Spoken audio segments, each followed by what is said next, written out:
Vous êtes passionné de course automobile et rêvez de vous mettre au volant d'un bolide sur circuit.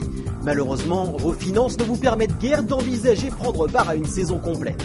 Eh bien, ce petit bolide rouge est peut-être la solution à vos problèmes.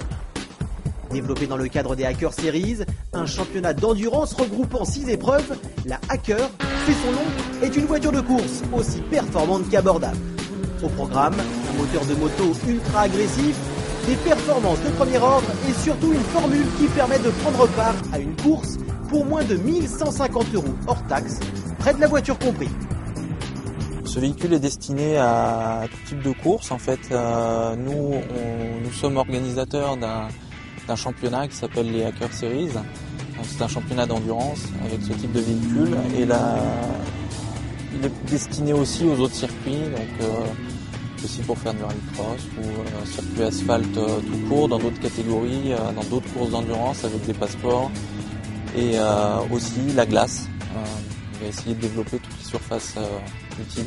Et on a essayé de budgétiser ça pour être au minimum partout. Donc on organise notre championnat sur des circuits qui sont organisés par nous-mêmes, notre propre série. Et donc on arrive à manager les coûts plus simplement en faisant des courses d'endurance.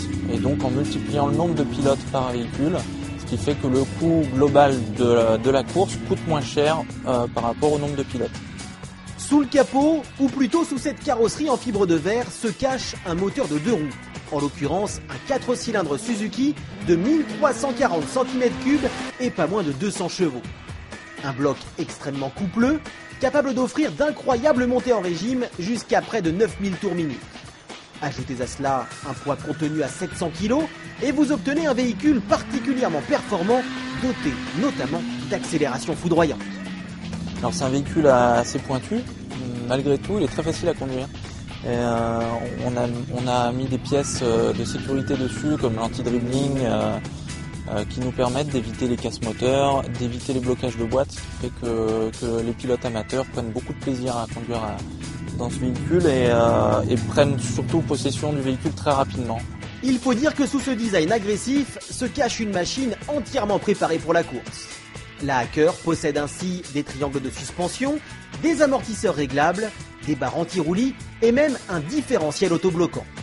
Enfin, petite touche racing supplémentaire, il n'y a qu'un siège dans l'habitacle et en plus, il est situé en position centrale. La raison, c'est un petit peu revenir à l'esprit karting, conduite centrale, c'est plus sympathique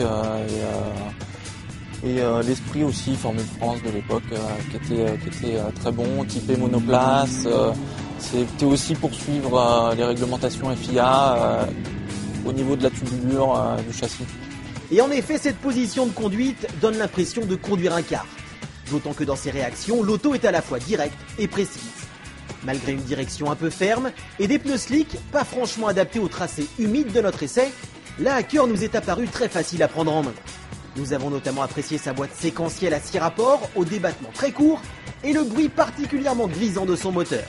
Bref, nous sommes tombés sous le charme de cette auto qui accélère fort, freine fort et permet de prendre beaucoup de plaisir à moindre frais.